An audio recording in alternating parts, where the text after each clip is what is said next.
Report breaking. കൊല്ലം ജില്ലാ ആശുപത്രിയിൽ കാത്ത് ലാബിന്റെ പ്രവർത്തനം നിലച്ചിട്ട് 2 മാസമാകുന്നു. ആൻജിയോഗ്രാം, ആൻജിയോലാബ് സേവനങ്ങൾ മുടങ്ങിയതോടെ രോഗികൾ ഇപ്പോൾ ദുരിതത്തിലാണ്. മറ്റ് ആശുപത്രികളിലേക്ക് പോവുകയോ സ്വകാര്യ ലാബുകളെ ആശ്രയിക്കുകയോ ചെയ്യേണ്ട സ്ഥിതിയാണ് ഇപ്പോൾ രോഗികൾക്കുള്ളത്. കേരള മെഡിക്കൽ സർവീസസ് കോർപ്പറേഷനും സ്വകാര്യ ഏജൻസിയും ആശുപത്രിയിൽ പരിശോധന നടത്തും. ഉടൻ പ്രശ്നം പരിഹരിക്കും എന്നാണ് ആശുപത്രി സൂപ്രണ്ട് ഇപ്പോൾ പറയുന്നത്. സ്വാന്തന സാഹചര്യങ്ങളുമായി സ്വാന്തന, ഇപ്പോൾ ഈ കാത്ത് ലാബിന്റെ പ്രവർത്തനം മുടങ്ങിയിട്ട് എത്ര കാലമായി? ഇപ്പോൾ ഈ അനാസ്ഥയുമായി ബന്ധപ്പെട്ട ഇപ്പോഴത്തെ സാഹചര്യവുമായി ബന്ധപ്പെട്ട എന്താണ് സൂപ്രണ്ട് പറയുന്നത്?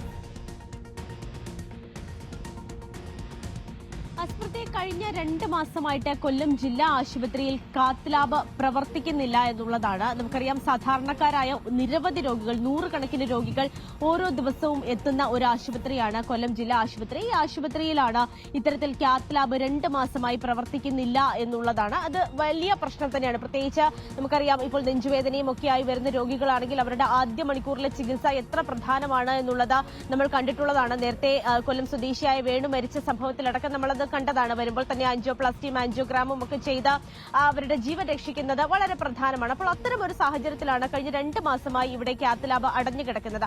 ആദ്യഘട്ടത്തിൽ ഇവിടുത്തെ വയറിംഗിന്റെ പ്രശ്നമാണ് എന്ന് പറഞ്ഞുകൊണ്ട് ഏതാണ്ട് 15 ലക്ഷത്തോളം രൂപ മുതൽ മുടക്കി ഈ ആശുപത്രിയിലെ വയറിംഗ് ഒക്കെ തന്നെ പുതുക്കി മാറ്റുകയും ഒക്കെ തന്നെയും ചെയ്തിരുന്നെങ്കിലും അത് വയറിംഗ് മാറ്റിയിട്ടും അത് കൃത്യമായ രീതിയിൽ മെഷീൻ പ്രവർത്തിക്കുന്നില്ല എന്ന് കണ്ടെത്തുകയാണ് ചെയ്തത്. നിലവിൽ ഇപ്പോൾ ഈ മെഷീന്റെ ബോർഡിന് ചില തകരാറുകൾ ഉണ്ട് എന്നുള്ള കണ്ടെത്തലാണ് നടത്തിയിരിക്കുന്നത്. ഇതുമായി ബന്ധപ്പെട്ട ഇപ്പോൾ മെഡിക്കൽ അവിടുത്തെ ഇത് സ്ഥാപിച്ചിട്ടുള്ള സംഘടനയും അതുപോലെ തന്നെ മറ്റാളുകളും ഒക്കെ ചേർന്നുകൊണ്ട് ഇതിന്റെ കൃത്യമായ ഒരു ഇൻസ്പെക്ഷൻ നടത്തി വരും ദിവസങ്ങളിൽ കൃത്യമായ പ്രവർത്തനം നടത്തിക്കൊണ്ട് എന്താണ് ഇതിന്റെ തകരാറ് എന്ന് ആദ്യം കണ്ടെത്തേണ്ടതുണ്ട്. അതിനുശേഷം എത്രയും പെട്ടെന്ന് തന്നെ ഇതിന്റെ ഒരു പ്രശ്നം അത് പരിഹരിച്ച ആളുകൾക്ക് ഉപയോഗിക്കാൻ തക്ക വണ്ണത്തിലേക്ക് എത്തിക്കും എന്നുള്ള കാര്യമാണ് നമ്മളിപ്പോൾ സൂപ്രണ്ടുമായി സംസാരിച്ചപ്പോൾ എന്തായാലും അറിയാൻ കഴിഞ്ഞിരിക്കുന്നത്. പക്ഷേ സ്മൃതി, അങ്ങനെയാണെങ്കിൽ പോലും കഴിഞ്ഞ 2 മാസമായി അടഞ്ഞു കിടക്കുകയാണ്. ഓരോ മാസവും ഏതാണ്ട് 80ഓളം രോഗികൾ ഉപയോഗിച്ചിരുന്ന ഒരു കാത്ത് ലാബാണ് ഇത്. ജില്ലയിൽ തന്നെ ഏതാണ്ട് 2 മാത്രമാണ് ഇത്തരത്തിൽ സർക്കാർ കാത്ത് ലാബ് സംവിധാനമുള്ളത്. അതല്ല എന്നുണ്ടെങ്കിൽ ഒന്നെങ്കിൽ മെഡിക്കൽ കോളേജിൽ പോയി നേരത്തെ ഡേറ്റ് ഒക്കെ എടുത്ത് അത് കിട്ടുന്നതനുസരിച്ച്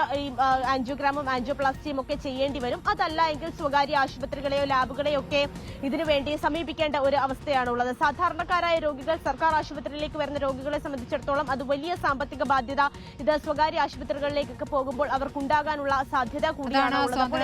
2 മാസമായിട്ടും പ്രവർത്തനം നിലച്ചിട്ടും നടപടികൾ ഉണ്ടായിട്ടില്ല എന്നുള്ളതാണ് രോഗികളെ വലയ്ക്കുന്ന കാര്യം തന്നെയാണ്. കൊല്ലത്തു നിന്നുള്ള വിവരങ്ങളാണ് ഇപ്പോൾ സ്വാന്തന സാജു നൽകുന്നത്.